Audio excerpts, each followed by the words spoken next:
kabinan si Councilorable Peter Emil Oñate. Sir, si Radyo Man Don kag Radyo Man Ronel mayong hapon. Mayong hapon gid sa inyo, Radyo Man Don, Radyo Man Ronel. Mayong hapon gid. May hapon gid Sir Peter, no? May kamusta subong ang paglibot-libot naton kay actually si Sir Peter Oñate isa sa mga pinakamapisan nga nagalibot sa sudad sa Iloilo. Sir, Peter, kamusta ang inyong paglibot-libot sa bilog nga sudad sa Iloilo?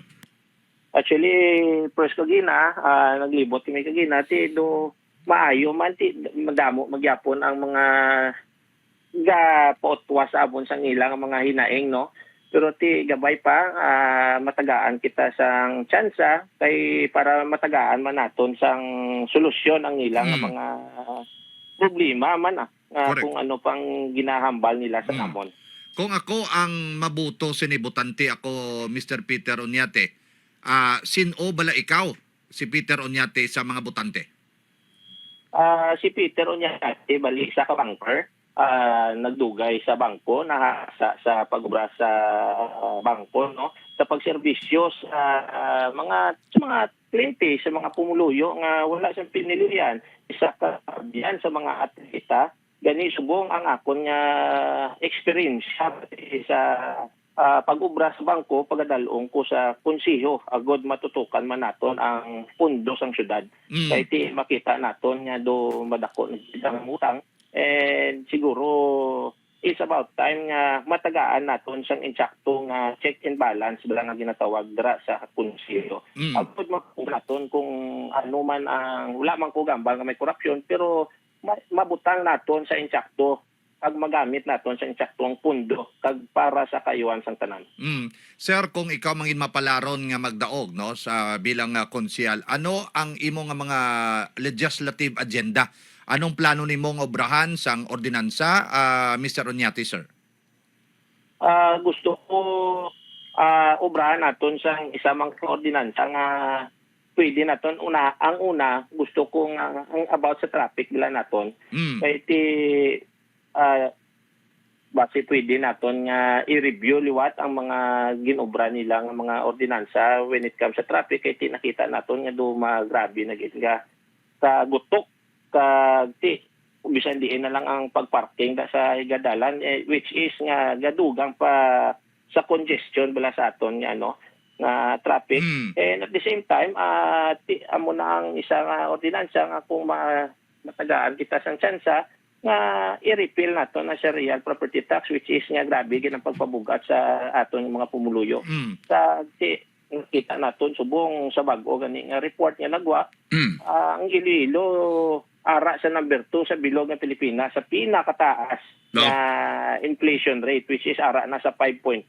So halin sa nagligad nga 3 point pila to nga inflation rate naton 3.8 or something, nag 5.4 na subong. The 4 something to nagligad, no? 4.1 bali ang sang nagligad. Oo, subong ara na sa 5.4. So from 4.1 to 5.4. Sir, para sa pag-intindi sa aton nga mga tagpalamati sa mga ordinaryo natong nga tagpalamati magsiling ka inflation rate, anong buot silingon sina? At least arigid bangko halin mas ma-explain niya ni further, Sir Peter.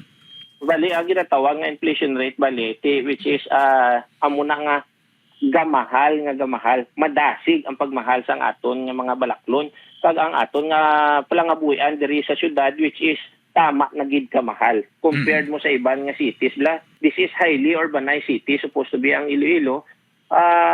Tani hindi amo ni ka taas ang aton nga inflation diri kay ang amo ning inflation isa hindi ka rason nga gapabugat nga gapahatag sang ano ganini plus anon sa aton nga mga pumuluyo nga grabe gid ang paganto subong. So paglantaw mo, Mr. Oñate, may dako nga faktor dire ang RPT, ang pagtaas ng RPT naton sa sining inflation? Sa akon nga pagtan-aw hindi man sang tungod sa RPT pero base tungod sa pagpangutang kay kadako sang aton nga utang diri sa syudad. So amo na nga gin-implement nila ang RPT agud nga gira nila ipasan nila sa mga pumuluyo para ibayad bala sa mga taxes nga pagpangutang nila. So actually kadamo man tani nga pwede makuhaan sang iban nga mga sources nga para sources ibayad sa mga practices or sources nga pagpanami sa pagpatindog sa mga merkado naton, pwede man ni mga pangayuan pundo tani sa national government, hindi pwede nga kilanlang kita mangutang. So ini ang pagpangutang naton amo ni ang nagpadako pagid sa inflation rate naton, amo nang grabe gi kataas subong. Sir Peter, Councilor Bol Oñate. Sir, paano makapekto ini sa purchasing power sa pumuluyo sa Iloilo ining mataas gi inflation rate? Actually, ang purchasing power naton dako gid. Ang purchasing power naton gagamay na bla ang gagamay na ang aton purchasing power because of the inflation. Kita man naton subong ang isa natong kalibo, pila na lang ang mabakal naton sa isa natong kalibo, unlike before nga sa isa natong kalibo kung maggrocery ta damo pa mabakal naton. Daw gata kilid ka na magdala sang plastic bag mo? Oo. Priyos na bla, example naton, mabakal kita diri sa syudad. For example, mabakal ka mantika. Let's say, pilang isa ka mantika, pila ang isa kalapad, ibutang mo lang, example lang gid isa, 50 pesos. Pero kung magbakal ka tuya sa mga oton kag sa Liganisya, nga dito ya nga mas dubo, nga adriya sa syudad naton ya nga mas mahal. Siguro isa man ina ka rason nga tanawon naton kay tungod sa pagpangutang nato nga pagpangutang amo ina gid ang isa ka rason kung gasaka kag madasi gid nga pagsaka sa aton inflation rate diri. Naganubong purchasing power sang kwarta naton, no? And dako ini nga ba? Dagagamay ang baklon mo. Ang purchasing power gid sa pumuluyo, master.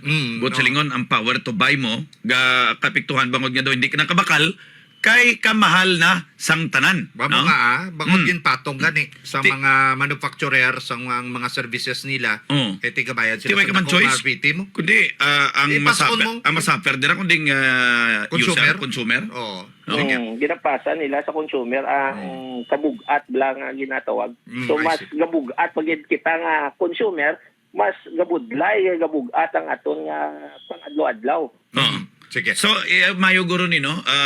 I don't know kung ikaw bilang magkonsyal ka sa syudad, Considerable Peter Oñate, anong mabulig sa isa ka banker, sa konsiho, para mas maintindihan nila? Kay siguro, ini mga financiers ng Iloilo, basi kung makasuggest ba lang isa ka banker sini, kay daw para bala mong syudad sa Iloilo, daw para sa maning negosyo nga ginuyatan mo, para nga magdako siya, tama, Sir Peter?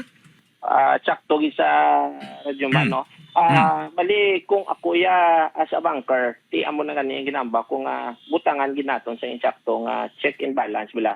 So kung may ara man nga mga proposal o mga budget proposal, so kinahanglan naton i-scrutinize gid na kung ang sakto bila na ang mga budget proposal sa kada proyekto nga gina-propose nila or gina-propose naton, no, kung matagaan kita tsansa kay para masigurado naton nga ang budget nga wala bla sa mga insertion or so whatsoever, kag ang ina nga mga budget masigurado nato nga malabot sa pumuluyo gid, hindi yang para sa aton yang own interest. Kay ang purpose gani nga nagpadlagang kita is para ya sa tawo, para makabulig sa tawo, hindi yang para yang patambuko naton yung bulsa. Kay sa tutuod lang kung ako okay naman ko sa pag-ubra sa bangko, hindi ko naman kilala gani sa pusubitan ni magpadalagan, pero galing kay dugi na makusang akong konsensya nga paagi sa diri nga makabulig ako kag matagaan man naton solusyon ini ang pagpangutang